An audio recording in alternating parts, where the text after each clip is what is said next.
Hello, everybody, and welcome back to another episode of Politics A. I am your host, Aiden, and today I'm going to be focusing on the federal election that we are currently in the middle of, and that we're going to be having somewhat shortly at the end of April.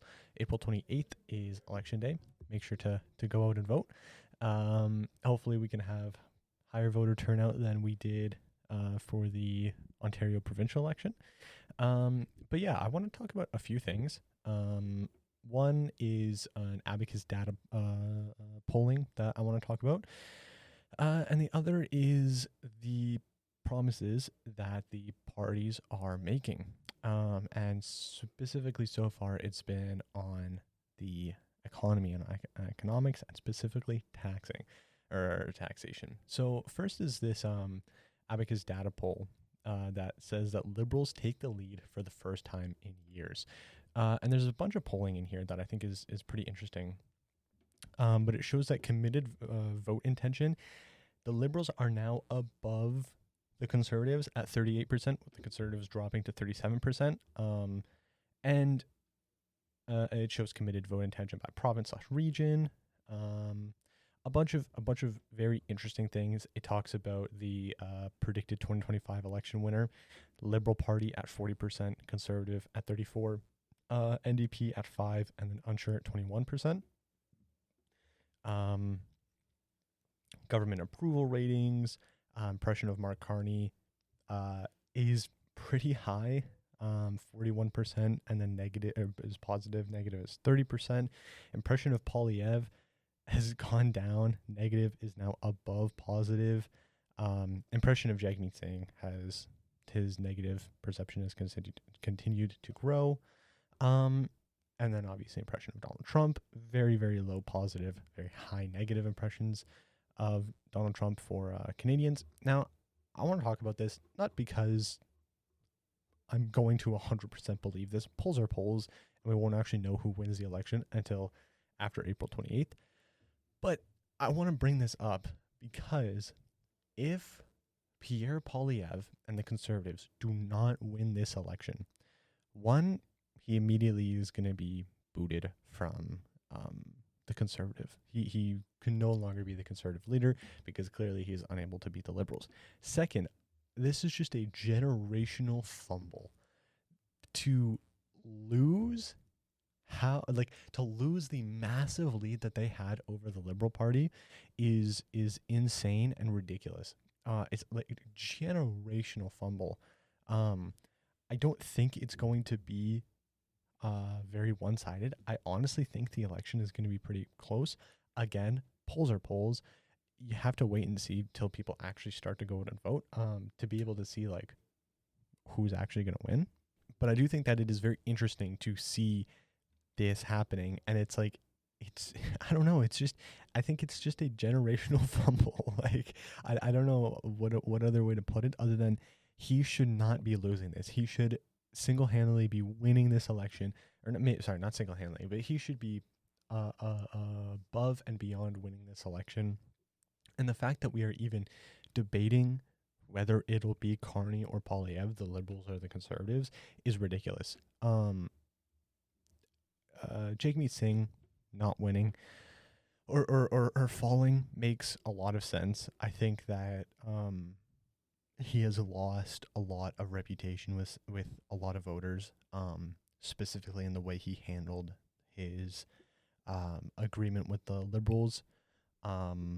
So does not surprise me that the NDP are fairly low.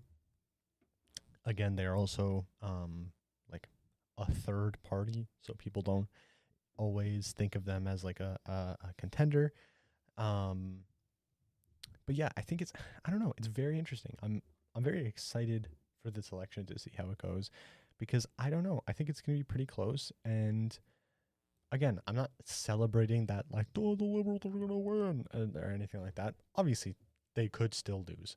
But it's interesting to see just the fumble that the Conservatives have had. Like it's insane. Yeah, I don't know. It's going to be interesting to see. But I think it's important for us to go to what each party is proposing. Now, I'm going to talk mostly about the like tax cuts that they're talking about because that's what a lot of the parties are talking about. I have been unable to find at time of recording this. I've been unable to find any party platforms, so we can't go through that. I could go through the old party platforms like I did with the provincial election, but they're from 2021 and like I don't know. I don't think it's very worth it to go through that. I think it's a lot of stuff has changed, so I'm just going to go through what has been said. There's this CTV News article, kind of goes through everything that they've all said, and really what everybody has been saying. The conservatives and liberals have been very similar in what they're saying. They want to cut taxes. So it says the liberals and conservatives are both offering to reduce the lowest marginal tax rate in Canada, currently set at 15%. The liberal proposal would reduce that to 14%, while the conservatives would take it to 12.75% over 3 years. Yeah. It says that these proposals would hit a very wide swath of Canadians. That's because of how marginal tax rates work in Canada. All taxpayers, even those who will make $150,000 in 2025, pay 15% income tax on the first $57,375 they earn and higher rates on the share of income they make above that. Okay, here we go. This is, I think, the interesting part. I'm going to focus on the Liberals and Conservatives, and then I will get to the NDP and Green, because both of those groups are very similar in what they're proposing. So it says that the Conservative campaign estimated that a Canadian earning $57,000 in a year would save $900 under their proposal, or $1,800 for a dual income household, while the Liberals said their plan would, quote, save two income families up to $825 a year. Now, I don't really like either of these plans. And I especially don't like the Conservative plan. Now, you might be wondering, why don't I like that? They're lowering taxes even more. That should be a good thing. Well, as I'll get into, this isn't directly just helping the lower class. It's also reducing a lot of money that the government makes. And how are you going to cover those losses? It says, okay, the Conservatives said their proposed tax cut would be fully implemented by fiscal year 27 to 28. They project it would cost the government $7 billion in each of the first 2 years and $14 billion a year after that. Okay. The Parliamentary Budget Officer projects on its website that the Liberal proposal would reduce federal tax revenue by $5.9 billion annually. So that's a lot of tax revenue that the government is then losing. How are you going to make that up? Are you going to borrow more money? That's everyone's biggest problem with the Liberals, is that they borrow too much money. So how are you going to cover that? Especially the $14 billion a year with the Conservatives. It's a lot less money that the government's going to be making. So how do you cover all that?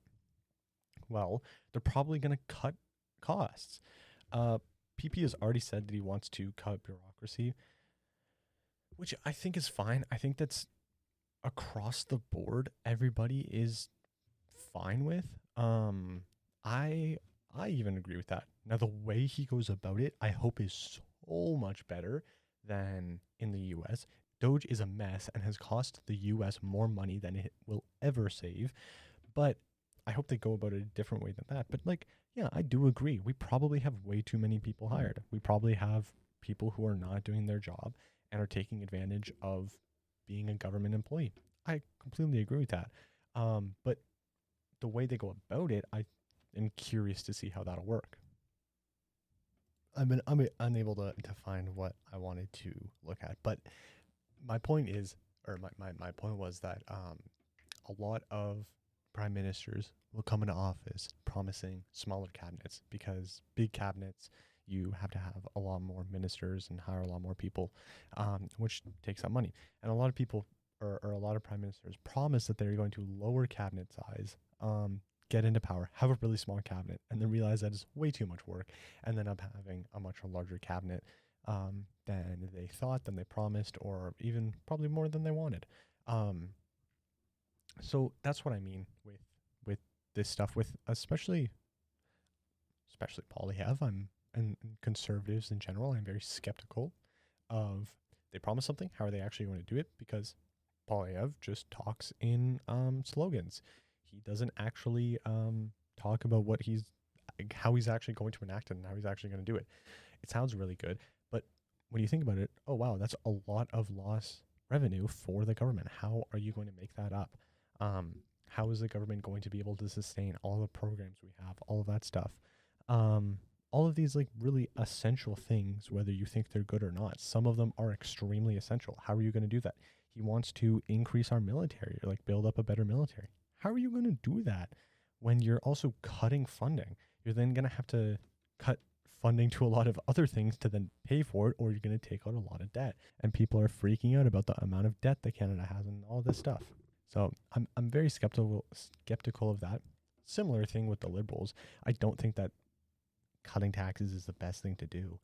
So for the NDP and the Green, they're very similar, but the NDP says the NDP criticized the Liberal and Conservative tax proposals, claiming both plans would serve to benefit the richest taxpayers instead of the struggling Canadians. Instead, the plan put forward by NDP would increase the basic personal amount, the share of income free from tax, for those earning under $177,882 a year, and lower it for anyone earning more.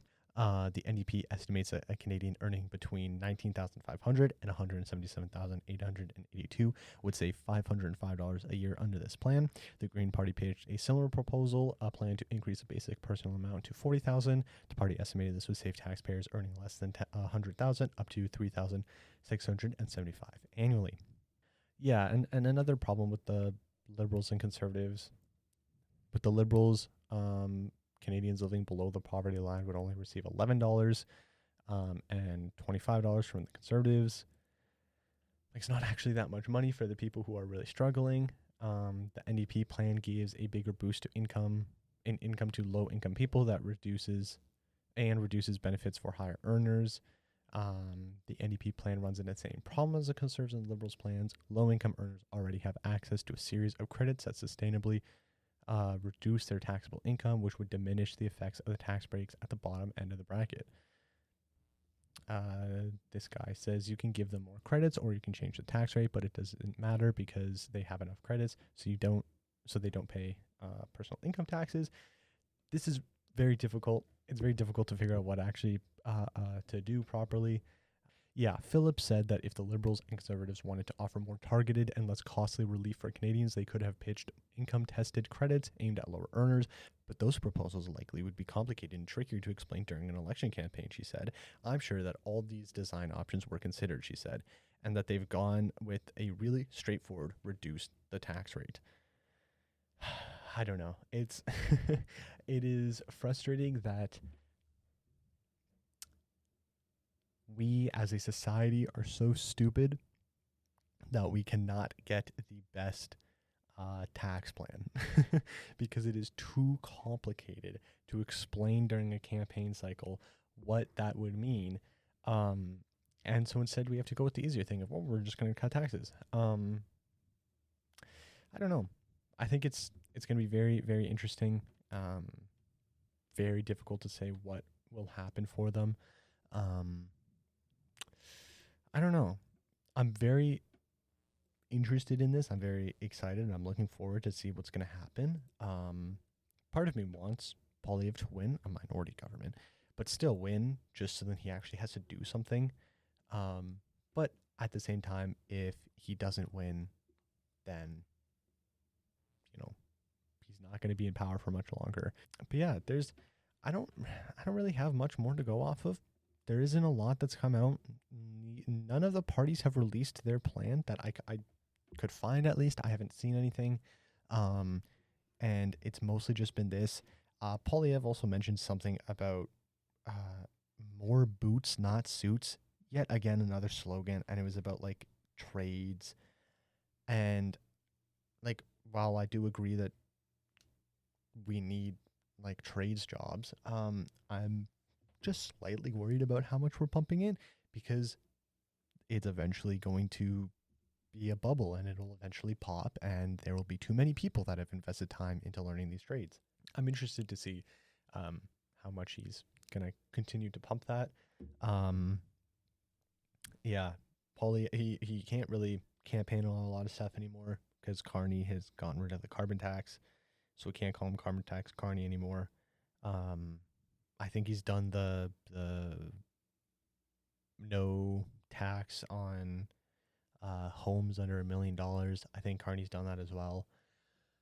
A lot of people are criticizing Carney for just taking the policies that the Conservatives have, but if he does not think that they are good policies, is that not what you want from him? If you do not believe, if you are upset at the carbon tax, he clearly sees that, oh, this is not good. Public response to it is not high. People clearly don't like it, so we'll just get rid of it. It's on consumers. I assume it's still on businesses and stuff like that. And still, that's what the Conservatives are saying, is they just want to completely get rid of it. The Conservatives have promised a lot of stuff about like our natural resources and everything, but yet again have not expanded a lot on how they're going to make sure that they don't destroy the environment. They say they want to reward businesses who produce something under the like world average of like CO2 emissions or something like that. I don't know. Just there is so much stuff that it is very difficult to keep track of everything and to understand what it all means. That's why I was like, I just want to focus on the economic portion of this. And I don't know that I agree with either the Liberals or the Conservatives' plan. The Liberals are, at least they're not losing as much money. I'm worried about the Conservatives, if they're going to come in, lose us a bunch of money, like lose the government a bunch of tax revenue. And then how are they going to make that up? Okay, you're going to fire a bunch of government workers. They then have to get jobs. Kind of harms the economy a bit. You're still not going to make it that much money off of government workers. You're going to have to cut services. What services do you cut? There's like a bunch of stuff. I don't know. It's very interesting to see. Hopefully next week I have a bit more to talk about. Nothing much has come up. I have a few things in the background that I'm trying to do and work on and get going, but it's been very difficult to move those along. It's also coming into the final stretch of this semester of university, so probably towards April, episodes will come out a bit more scarce. But yeah, that's it for me. I'm looking forward to each new week of politics in Canada, and how I hope that you look forward to hearing it from me. I will see you all next time. Thank you. Bye-bye.